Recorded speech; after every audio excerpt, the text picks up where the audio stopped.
BBA LLB একটি 5 বছরের professional ল course, যেখানে বিজনেস ম্যানেজমেন্টের সঙ্গে কর্পোরেট ল শেখানো হয়। এই কোর্সে শেখানো হয় business management, company law, corporate law, contract law, taxation, intellectual property rights, corporate governance এবং লিগ্যাল কমপ্লায়েন্স। এই কোর্স তাদের জন্য উপযুক্ত যাদের বিজনেস মাইন্ডসেট আছে, ম্যানেজমেন্ট ও ল একসঙ্গে শিখতে চায়, কর্পোরেট এনভায়রনমেন্টে কাজ করার লক্ষ্য আছে এবং কমিউনিকেশন স্কিল ভালো। এই কোর্স শেষ করার পর চাকরির সুযোগ থাকে corporate law firm, MNC legal department, bank, insurance company, startup ও কর্পোরেট কনসালটেন্সিতে।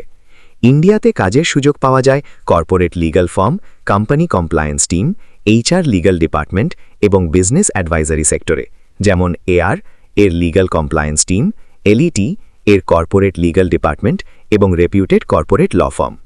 স্টার্টিং স্যালারি সাধারণত মাসে 20,000 থেকে 40,000 টাকা। ভালো কলেজ ও ইন্টার্নশিপ থাকলে আরও বেশি পাওয়া সম্ভব। প্লেসমেন্টের ক্ষেত্রে বাস্তব সত্য হল সরকারি ল কলেজে কর্পোরেট কোম্পানির ক্যাম্পাস প্লেসমেন্ট সাধারণত খুবই সীমিত। ইন্ডাস্ট্রি এক্সপোজার, কর্পোরেট ইন্টার্নশিপ এবং প্লেসমেন্ট সাপোর্ট পেতে হলে ইন্ডাস্ট্রি টাই আপ থাকা প্রাইভেট ল কলেজ থেকে পড়া অনেক বেশি কার্যকর। নতুবা এই ডিগ্রি মূলত লিটিগেশন প্র্যাকটিস বা কম্পিটিটিভ এক্সামের জন্যই কাজে লাগে। আইনের পড়াশোনা সম্মানের, কিন্তু সহজ নয়।